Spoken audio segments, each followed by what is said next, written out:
So, dito, itong symbol and words is clickable. Hanggang sa 1 cents.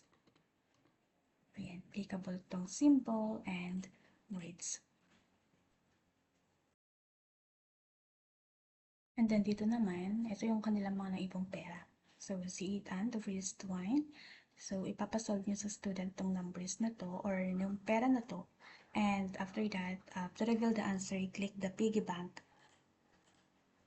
Ayan. So, and then, let the students choose, ayan, mag-choose sila ng bata.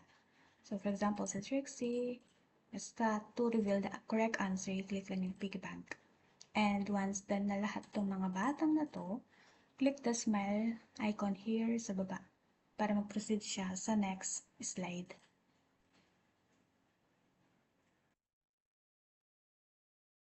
And sa part naman na to, click lang to. Ayan.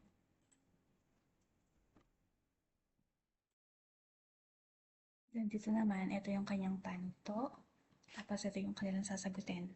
So, click lang yung box para ma-reveal yung correct answer.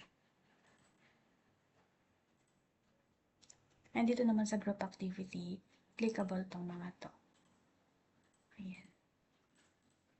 Ay.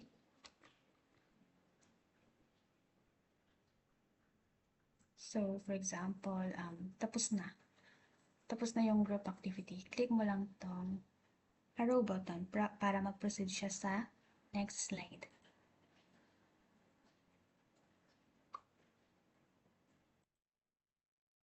Dito naman sa quiz part, clickable din itong mga choices na to. So, for example, A, B, C. Kapag green siya, it means correct answer. Kapag naman nag-red, it means wrong. So, ganun lang hanggang sa last number.